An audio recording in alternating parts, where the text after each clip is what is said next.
Buenas tardes, abogada. Buenas tardes, compañeros. El día de hoy les vamos a hablar sobre la retroactividad, como pueden ver en nuestra primera diapositiva. En la siguiente diapositiva les voy a dar una pequeña introducción que es la retroactividad. Pues el día de hoy les voy a hablar sobre un tema fundamental en el derecho tributario, que es la retroactividad en materia fiscal. Este principio es reconocido en nuestra Constitución del Ecuador y en algunos sistemas jurídicos en toda Latinoamérica.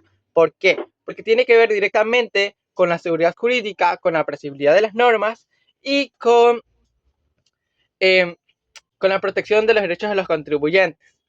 Pero cuando hablamos de retroactividad, no solo nos referimos a un punto importante en el derecho, sino también a que las leyes no pueden ir hacia atrás. Es decir, una norma entra en rigor desde que entra en vigencia, no sobre hechos o sucesos que ocurrieron en el pasado. En este caso, en otras palabras, una norma entra en vigencia eh, y tiene efectos desde que entra en vigencia, no sobre hechos que ocurrieron en el pasado. También cuando hablamos de retroactividad, decimos que las personas tienen que tener certeza de las consecuencias jurídicas de sus actos. Por ejemplo, el día de hoy yo quiero tener una decisión o voy a tener una decisión económica o tributaria con una norma que se encuentra en vigencia. Pues yo voy a asegurarme que el día de mañana no salga una nueva norma que afecte la decisión que acabé de tomar el día de hoy. Es el principio de retroactividad en materia de derecho tributario y fiscal, derecho fiscal y tributario, garantiza que el Estado no imponga impuestos o imponga sanciones de un día para otro. Por ejemplo, eh, en 2025, este año, se crea un impuesto a las plataformas digitales. Ese tributo no se podrá cobrar a situaciones o operaciones que ocurrieron en 2024, porque se estaría dando un gran atropello a la seguridad jurídica de los contribuyentes. Pues es ahí donde los contribuyentes deben de tener certeza y deben de tener conocimientos, qué impuestos, en qué tiempo, cómo se calcula sus impuestos y qué pasaría si no eh, pagan estos impuestos. También este principio de retroactividad garantiza una regla fundamental en el juego, pues garantiza que no cambie una norma o que no aparezca un nuevo impuesto de un día para otro que afecte a las personas que sí son responsables pagando sus impuestos. Este principio de retroactividad también tiene que tener, va de la mano con la confianza legítima, pues las personas que preparan sus negocios, las personas que organizan sus finanzas, eh, lo hacen con una norma que se encuentra en vigencia. Y si el día de mañana el Estado impone un nuevo impuesto o impone una nueva norma sin dar conocimiento a los contribuyentes, estaría rompiendo esta confianza entre el Estado y los contribuyentes y daría una gran inestabilidad económica, también una inestabilidad en la inversión y una inestabilidad en la producción de esta inversión de los contribuyentes. Este principio de retroactividad fiscal no solo tiene que ver con un tema técnico, jurídico, sino también con un principio que garantiza los derechos de los contribuyentes y la estabilidad económica. Gracias. Buenas noches, voy a hablar bueno, voy a dar la explicación de por qué solo la ley puede crear tributos. Bueno, esto significa que los tributos, como los impuestos, las tasas, contribuciones, bueno, deben estar establecidas por una ley vigente, la cual debe estar aprobada por el Poder Legislativo. El fundamento del principio es, bueno, precisamente para garantizar que la creación de tributos vaya a ser transparente, democrática y, bueno, pues esté sometida al respectivo control parlamentario. Eh, el requerir que los tributos sean creados por la ley, se busca evitar que el Poder Ejecutivo o cualquier otra autoridad pueda imponer tributos de una manera arbitraria o sin el debido proceso. Tenemos, bueno, implicaciones. Esto implica que cualquier tributo que no haya sido establecido o creado por la ley sea considerado como un tributo inconstitucional y por lo tanto pues no vaya a ser exigido a los contribuyentes a que se vaya a tributar o a pagar en este caso. Tenemos también cómo se complementa la legalidad y retroactividad. Bueno, establece que solo la ley puede crear tributos, lo que quiere decir que los tributos van a ser establecidos por la ley y deben estar sometidos al control parlamentario, tal y como se estaba indicando.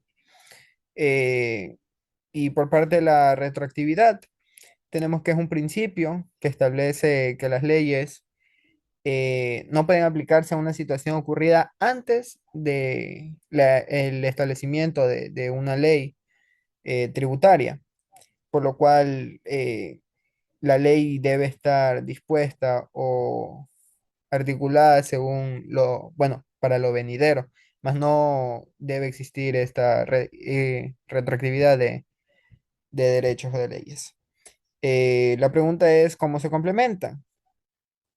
Ambos principios, si bien buscan la seguridad jurídica de los contribuyentes, la legalidad tributaria garantiza que los tributos vayan a ser creados de una forma transparente y democrática, mientras que la irretroactividad va a garantizar que las leyes tributarias no se apliquen de manera arbitraria o sorpresiva. Tenemos también lo que sería la protección de los derechos de los contribuyentes por parte de la legalidad tributaria. eh, bueno, va a controlar que no se sometan a tributos arbitrarios, tal vez incluso excesivos. Mientras que la retroactividad, como ya se indicó, que no se vaya a aplicar a casos antes del establecimiento de la ley. Tenemos también una limitación del poder tributario, ya que si bien ambos principios limitan el poder del Estado, la legalidad tributaria garantiza que el Estado no pueda crear tributos de manera arbitraria, mientras que la retroactividad garantiza que el Estado no pueda aplicar leyes tributarias de manera retroactivas. Bueno, tal vez con fines de aumentar la carga tributaria de los contribuyentes. Gracias. Buenas tardes, a continuación voy a hablar un poco sobre el impuesto sustantivo, la creación, modificación y derogación. En derecho tributario, los impuestos sustantivos se refieren a las normas que crean tributos, como por ejemplo impuestos, tasas, contribuciones, y establecen sus elementos esenciales, como por ejemplo hecho, generador, sujeto pasivo, base imponible, tarifa, exenciones, entre otros, y además determinan las obligaciones tributarias. Ahora vamos a hablar un poco sobre la creación, que en esto se establece que solo el legislador puede crear tributos, obviamente en respeto al principio de legalidad. Modificación implica cambiar algunos de los elementos esenciales del tributo, como por ejemplo aumentar tarifas o eliminar exenciones. En derogación es cuando la ley elimina total o parcialmente un impuesto. A continuación voy a hablar sobre dos casos, o sea, ejemplos de nuevos tributos o aumento de tarifas. Ejemplo uno, tenemos que si el Congreso aprueba un nuevo impuesto a las bebidas azucaradas desde el 1 de enero de 2026, solo se podría cobrar sobre la producción, importación o venta que ocurra desde esa fecha en adelante. Otro ejemplo que se tiene es que si asimismo se aprueba un aumento a la tarifa del IVA del 12 al 15% a partir del 1 de junio del 2025, el incremento se aplica únicamente a las operaciones realizadas desde esa fecha y las ventas anteriores al 30 de junio seguirán grabadas con el 12%. Y por último, un ejemplo de aplicación de vida, es decir, de irretroactividad. Imaginemos que en Ecuador se aprueba en agosto del 2025 una ley que crea un impuesto a las transacciones electrónicas y el legislador pretende cobrarlo también sobre la transferencia realizada de enero de ese mismo año. Obviamente esto violaría el principio de irretroactividad tributaria, porque el contribuyente ya realizó los hechos generadores antes de la vigencia de la ley y no puede ser obligado a pagar un tributo que obviamente en ese momento no existía. Buenas noches, abogada. Mi nombre es Winston Perero y a continuación les voy a dar a conocer sobre las diferencias entre normas de procedimientos o también conocidas como objetivos y normas sustantivas que también son conocidas como a fondo. Las normas de procedimiento. Bueno, estas normas de procedimiento o también conocidas como objetivas en el ámbito tributario son aquellos que regulan la forma en que se aplican y se ejecutan los tributos, sin crearlos directamente. Su objetivo es establecer cómo se deben cumplir las obligaciones fiscales, determinando lo que son los pasos, los plazos, las formas y las facultades de administración tributaria, y obviamente de los contribuyentes.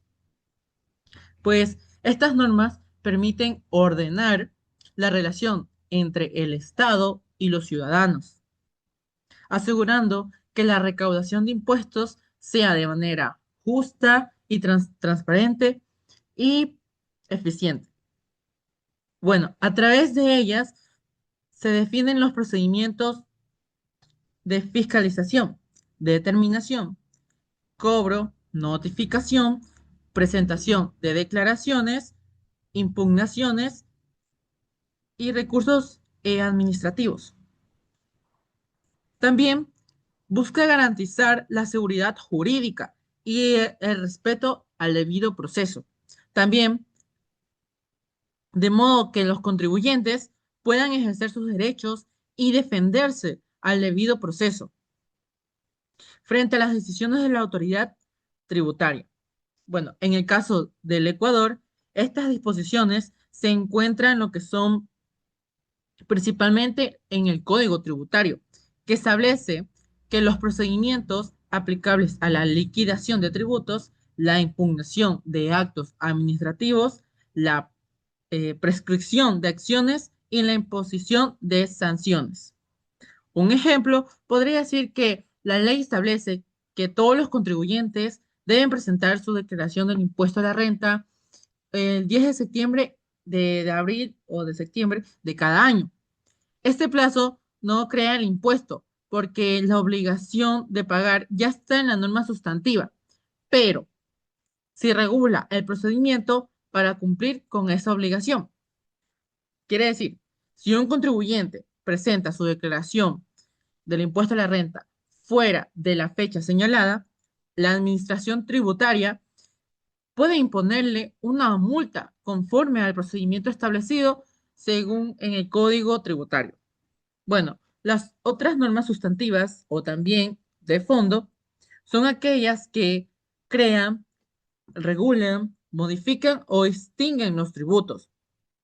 A diferencia de las normas de procedimiento que indican cómo se aplican. Las sustantivas determinan el qué y el cuánto debe pagar el contribuyente.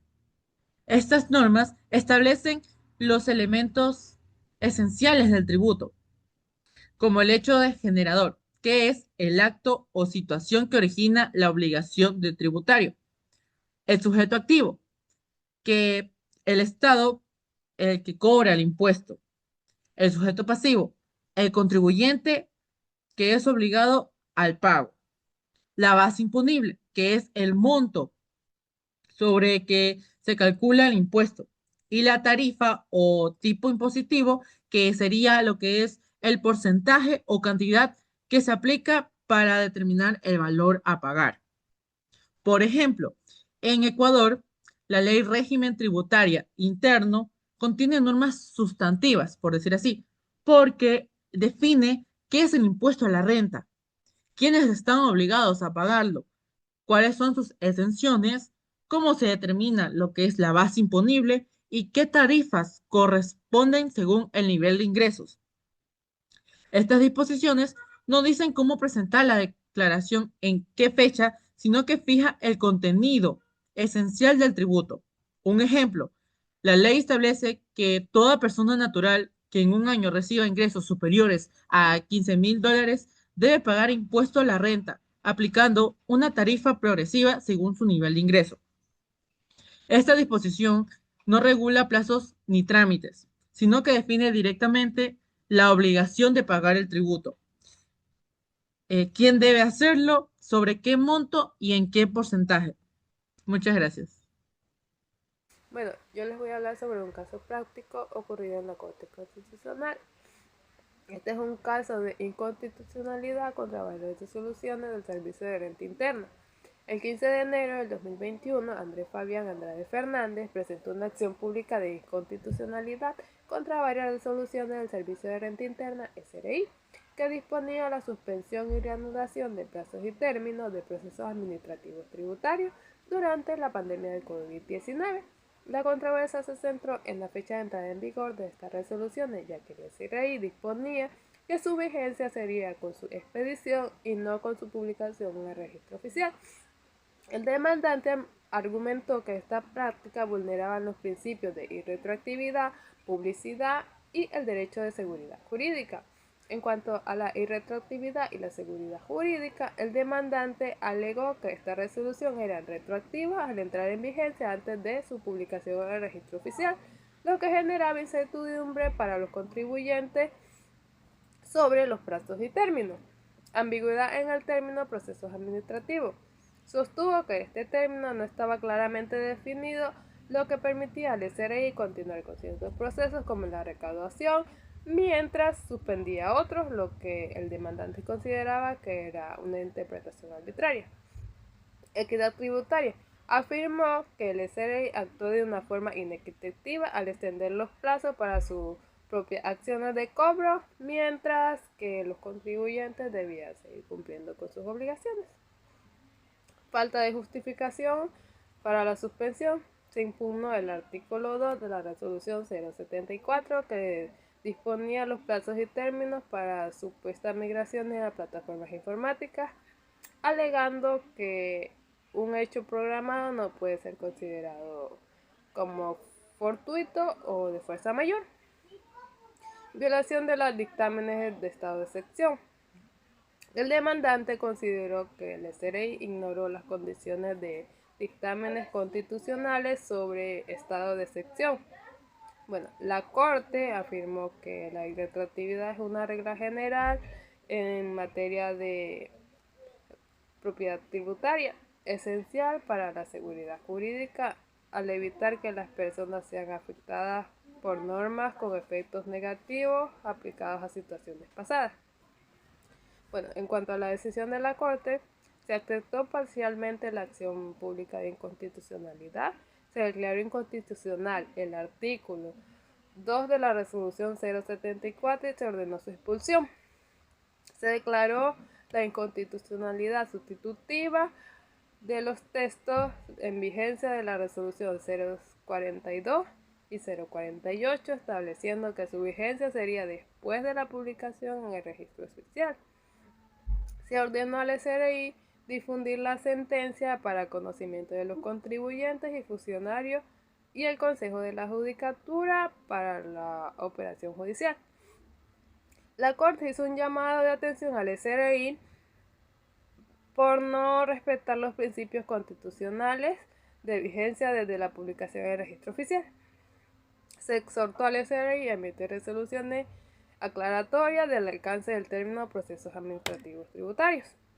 Los efectos de esta sentencia son generales hacia el futuro y los tribunales deben abstenerse de aplicar disposiciones declaradas inconstitucionales en procesos en curso. Bueno, en cuanto a la relevancia y valor jurídico, la sentencia reafirma el carácter esencial de los principios de irretroactividad, publicidad y seguridad jurídica dentro del derecho tributario ecuatoriano. Reconoce la excepcionalidad permitida en situaciones urgentes como la pandemia, pero con límites claros y controles para proteger los derechos de los contribuyentes. Establece un procedimiento importante para la aplicación concreta y perspectiva de normas tributarias, asegurando la certeza y protección frente a actos normativos con efectos retroactivos o no justificados o lesivos. Refuerza la obligación de la administración tributaria, de actuar con debida publicidad y justificación ante suspensiones o modificaciones de procedimientos. Este fallo es un referente clave sobre cómo debe aplicarse los principios constitucionales de irretroactividad, publicidad en normas tributarias, especialmente en situaciones excepcionales como la pandemia, y delimitar el control constitucional que protege la seguridad jurídica de los contribuyentes en el Ecuador. Muchas gracias.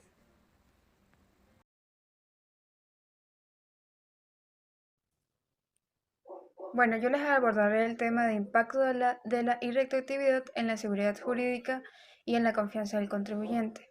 La seguridad jurídica es clave para que un país pueda desarrollarse tanto económica como socialmente. Este principio es importante ya que nos garantiza que las leyes tributarias se apliquen de manera tanto predecible como estable. Básicamente, este principio impide que las leyes tributarias se apliquen a hechos o a situaciones que ya ocurrieron antes de que la ley entrara en vigor, para dar tanta estabilidad y confianza a los contribuyentes. También abordaremos la protección al ciudadano. La irretroactividad protege al ciudadano al limitar el poder del Estado para imponer o cambiar impuestos de manera sorpresiva. Por ejemplo, si una ley aumenta la tasa de impuestos sobre la renta, este aumento solo se aplicará a los ingresos obtenidos después de que esta ley entrara en vigor, no a lo de los años anteriores. De esta manera, los contribuyentes, los ciudadanos, saben qué reglas deben seguir al tomar decisiones económicas, lo que evita sorpresas desagradables en su patrimonio. Además, la irretroactividad también protege a los contribuyentes de posibles abusos de poder por parte del Estado, ya que impide que se le apliquen las leyes arbitrarias o discriminatorias. También tenemos la importancia de la previsibilidad para la economía y las inversiones. Vamos a empezar con un concepto breve de la previsibilidad. La previsibilidad se relaciona con la capacidad de los inversores y las empresas para anticipar y planificar para el futuro, sabiendo qué reglas y condiciones se aplicarán. La irretroactividad para la economía y las inversiones es importante porque nos ofrece esta previsibilidad que les permite tanto a los inversores como a empresas planificar a largo plazo. Entre ellas están la toma de decisiones, que nos dice que la irretroactividad permite a las empresas planificar a extenso plazo, presupuestar y decidir qué proyectos son viables, lo que les permite tomar decisiones informadas y evitar riesgos innecesarios. También la atracción del capital. La irretroactividad atrae más inversión a un país ya que reduce la incertidumbre y el riesgo para los capitales. La falta de seguridad jurídica, por el contrario, desalienta. La inversión puede provocar la fuga de capitales. Y bueno, llevando a profundidad el caso, según estudios, la seguridad jurídica es uno de los factores más importantes para los inversores a la hora de decidir dónde invertir su dinero. Y como por último tenemos confianza general. La irretroactividad fomenta la confianza en las instituciones del Estado y promueve un ambiente de respeto a la legalidad y a los derechos de los ciudadanos. Esto a su vez puede generar una mayor estabilidad política y económica, lo que beneficia a todos los ciudadanos. El principio de irretroactividad es fundamental para la seguridad jurídica y la confianza del contribuyente, al garantizar pues que las leyes se apliquen de manera predecible y estable y que proteja a los ciudadanos de posibles abusos de poder al momento de fomentar la inversión y el crecimiento económico. Gracias.